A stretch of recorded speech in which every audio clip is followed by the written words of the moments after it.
अस्सलाम वालेकुम दोस्तों, जैसा कि आप देख रहे हैं डॉलर्स का इन्वर्टर यूनिट है 1.5 टन का। तो इसमें हम गैस को लीकेज रिपेयर करने के बाद गैस को चार्ज कर रहे थे। तो यहाँ पे इसकी लिखी हुई गैस R410 1.5 kg के करीब इसमें डालना है। 18,000 BTU, इसी तरह मुख्तलिफ चीज़ें लिखी हुई हैं। तो मुख्तसर ये कि गैस चार्ज हम कर रहे हैं तभी इसमें जो ना प्रेशर पूरा नहीं हुआ और गैस भी नहीं जा रही। इसका तरीकाकार ये होता है कि जैसे ये आप यही देख रहे हैं,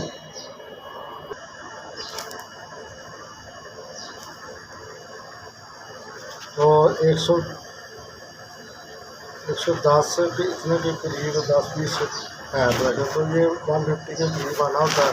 तो अभी गैस इसमें नहीं जा पा रही। तो इसको हम सिलेंडर में गैस कम होने की वजह से प्रेशर पूरा नहीं हो रहा। तो इसको हम क्या करेंगे, ये अभी वाल्व बंद है, इसको खोल देते हैं।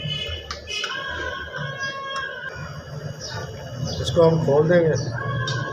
अब हमने क्या करना है कि ये जो लाइन है, जैसे हम गैस को पंप डाउन करते हैं यूनिट को, इसको करेंगे बंद।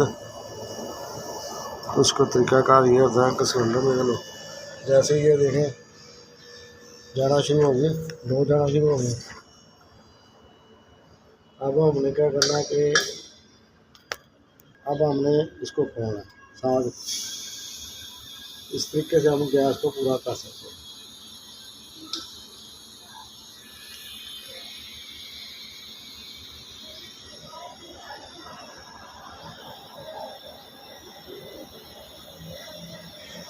अब हम कर देंगे इसको बंद एक झटका लगा के। अब दोबारा से हम खोलेंगे इसको।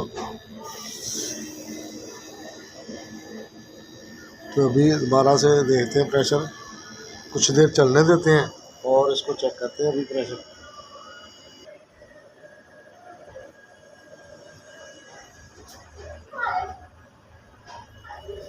तो अभी रिटर्न काफ़ी बेहतर होगी, मज़ीद चलेगा और बेहतर हो जाएगी।